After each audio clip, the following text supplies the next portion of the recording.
I didn't see what he was yelling at. I didn't see the ambulance coming, but I remembered him yelling. That was the last thing I heard from him. On a Sunday morning in 1997, Julie Kemp, her husband Andy, and their 8-year-old son Landon were driving home from church when an ambulance returning to its station broadsided their car in an intersection. Andy died instantly. Rescuers stabilized Julie, but did not realize there was a third passenger in the car. They couldn't see his body because of the damage that was done to the driver's side of the car, and Landon was sitting behind his dad.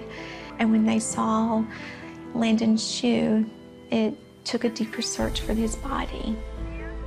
When they pulled Landon out from the back of the car, he was not breathing, and they all started working on him right away to bring him back. Landon was resuscitated and life-flighted to Carolina's Medical Center.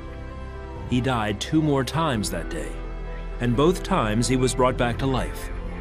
Doctors didn't give Julie much hope for his survival.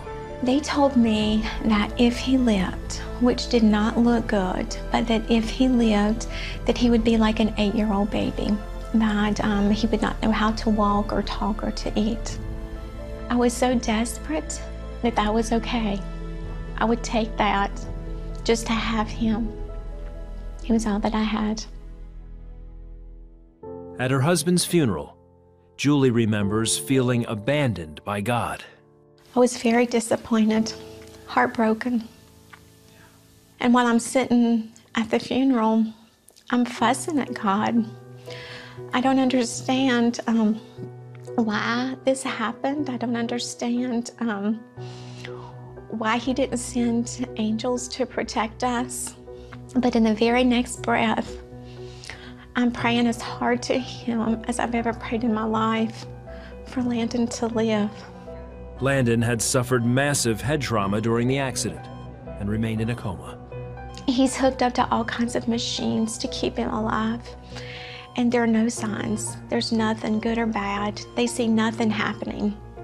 I kept praying that he would open his eyes. After 2 weeks in a coma, Landon opened his eyes. To everyone's amazement, he had no brain damage. But in the midst of her joy, Julie knew she had to tell Landon about his father. He had scars on his face, and his head was just full of hurt. And I didn't want to hurt him anymore. So I asked Landon, I said, Landon, do you know where your dad is at? And he told me, yes, I know where he's at. I saw him in heaven. Landon is now grown, but still clearly remembers his amazing experiences in heaven. I remember being able to see my dad and his friend Olin Palmer, who had passed away less than a month before he did, also in a car accident, and Olin's son Neil Palmer, who had died on a 4-wheeler years before. Never one of us said a word to each other, but we were just all standing there. He looked over to me and says, oh, Mom, by the way, I forgot to tell you, I saw your other 2 kids. And I just looked at him because I wasn't sure what he was talking about, but I had 2 miscarriages before Landon was born. We had never shared that with Landon. He did not know that we had lost 2 children before him. I knew that they were my siblings, even though no one had ever told me about them. Just being in heaven, I guess you know your own, or you know who everyone is. He says each time he died, he had a different experience in heaven. During the 3rd time, he says he met Jesus and was given a mission. It was almost as if like a preview of a movie to where you only get to see certain bits and pieces of things. Jesus came to me and told me that I have to go back to earth and be a good Christian and tell others about him. Today, through Grief Share, Landon and Julie use their story to help others who are struggling with loss and in need of hope. I didn't understand in 1997, why God didn't send an angel, but I know that there were angels there, and I know that we were protected and we are living out what His plan is for us. Instead of staying mad at Him, I was able to use the story to help others not to give up and to keep their faith on their grief journey. I just want people to realize that Jesus is real.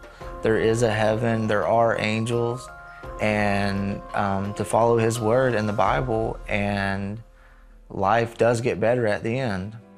In her book, Faith Has Its Reasons, Julie says God has used their experience to bring others closer to him and has brought new blessings to them.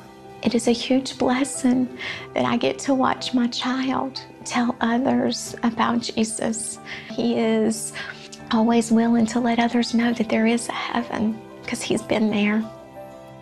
I know I'm doing it for Jesus. I know that he's real. I know that angels are there. I know that there's a heaven.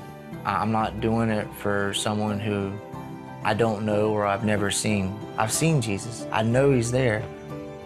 He's asked me to doing this, and this is what I'm doing.